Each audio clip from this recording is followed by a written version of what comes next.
police are alleging is that a 30-year-old man from Clarkson has caused grievous bodily harm to a 59-year-old man who is in critical condition in hospital.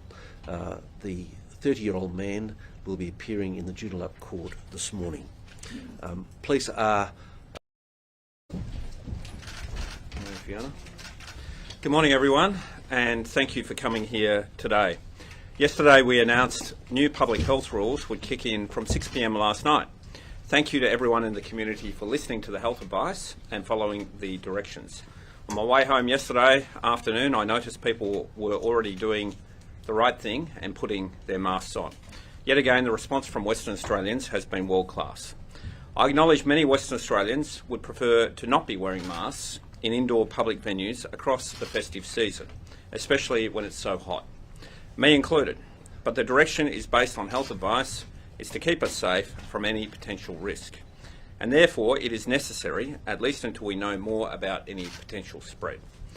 I want to nod to the many West Australians who have clearly done the right thing and put their masks on where required. It's really encouraging to see so many of you masking up to protect each other until we know more. Thank you very much. I'd like to acknowledge the workers who are spending their Christmas Eve staffing testing clinics across our city in very hot conditions. To these workers, I say thank you. For those of you who will face queues at testing clinics, please be prepared, please be patient. Our staff are doing the best they can in difficult circumstances. I also want to thank everyone working across vaccination clinics, helping with traffic management around the clinics, and those getting on with the job on the front line yesterday, today and in the coming days over Christmas. I've just come from an emergency management team meeting which was held to discuss the potential risks associated with the 25-year-old man who tested positive yesterday. The advice we have received from the Australian Border Force is that the French backpacker arrived in Australia before the onset of the pandemic on January 7, 2020 and has remained in Australia for the last 2 years or thereabouts. Fast forward to this month, he entered WA on December 12. At the time, Queensland was set as a very low risk jurisdiction, as they had virtually no COVID in that state, which meant people entering WA from Queensland were not required to be vaccinated at that point in time. However, that changed the next day. And now, under our Safe Transition Plan, from February 5, everyone who is eligible, aged 12 and over, is required to be double dose vaccinated to enter Western Australia. Obviously, Western Australians are preparing for Christmas celebrations and we want to be able to bring you as much information as we can. So, I can announce that Western Australia has 4 new local COVID-19 cases as of 9 a.m. this morning. Yesterday, 10,267 tests were taken through public and private clinics across Perth. This is an incredible number, especially given testing didn't ramp up until the afternoon, and especially given the extreme summer weather conditions. It's important people who are lining up are prepared to wait and prepared for very hot conditions. So please bring water and sun protection.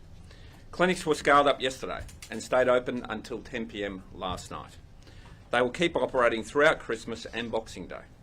The Health Minister will provide details shortly. I will outline what we know about these cases. The 4 cases. One is a close contact of case 1133, who also attended the mess hall event on Sunday, December 19. The other 3 are casual contacts of case 1133, who also attended the mess hall event but were not known to case 1133. As a result of the high-risk nature of the mess hall event in Northbridge, our health authorities will now upgrade the contact status for the mess hall event. This means that anyone who attended the event must get tested and now self-quarantine for 14 days from the date of exposure. As the date of exposure is the 19th of December, this means they will be in quarantine until January the 3rd. We are making urgent arrangements to ensure everyone who was at the mess hall event, around 400 people, are tested and quarantined appropriately. Now there are 21 close contacts linked to 1133. 9 of whom have tested negative so far, and the 1 positive I mentioned earlier. There are also 991 casual contacts, of which 336 have tested negative so far and 3 positive, as I detailed before. We expect the number of contacts to continue to increase. Last night, Health reported the partner of case 1133 and his 4 housemates have tested negative. They were all vaccinated. As a result of the mess hall event and the large number of patrons who attended that event, our authorities have quickly responded to limit the spread as much as possible. A high number of patrons have been staying at the Fremantle Old Fire Station hostel. This morning, WA Police locked down that hostel. As this accommodation is not suitable for people to self-quarantine in, everyone staying in that hostel will now be provided with more suitable accommodation to complete their quarantine period. Overnight, Health has identified new exposure sites across Perth, and these are published on wa.gov.au. These include Montclair Boutique Apartments in East Perth on December 22 and 23, that is yesterday. The Square Mirrabooka on December 22. New Park Shopping Centre in Girraween on December 18. Vans Shoe Store in the CBD on December 17. Kmart in the Perth CBD on December 17. JB Hi-Fi at the NX Perth Shopping Centre on December 17. McDonald's on Hay Street in the Perth CBD on December 17. H&M in Forest Place on December 17. And the Woolworths St George at the NX Perth Shopping Centre on December 17. A comprehensive list can be found on the wa.gov.au website with all the specific exposure dates and times and quarantine requirements.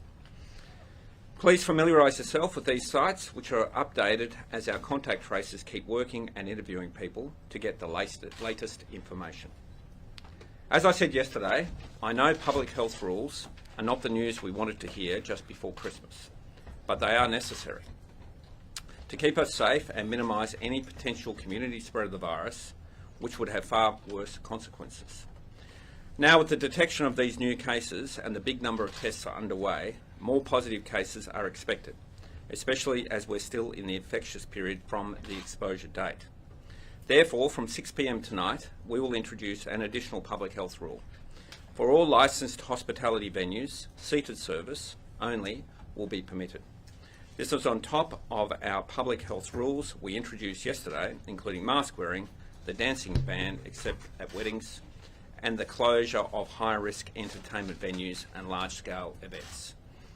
The additional seated service only requirement is also in place until Tuesday morning, December 28, which will help us further limit any potential spread of COVID in the community. As I've said before, we want to keep Christmas as normal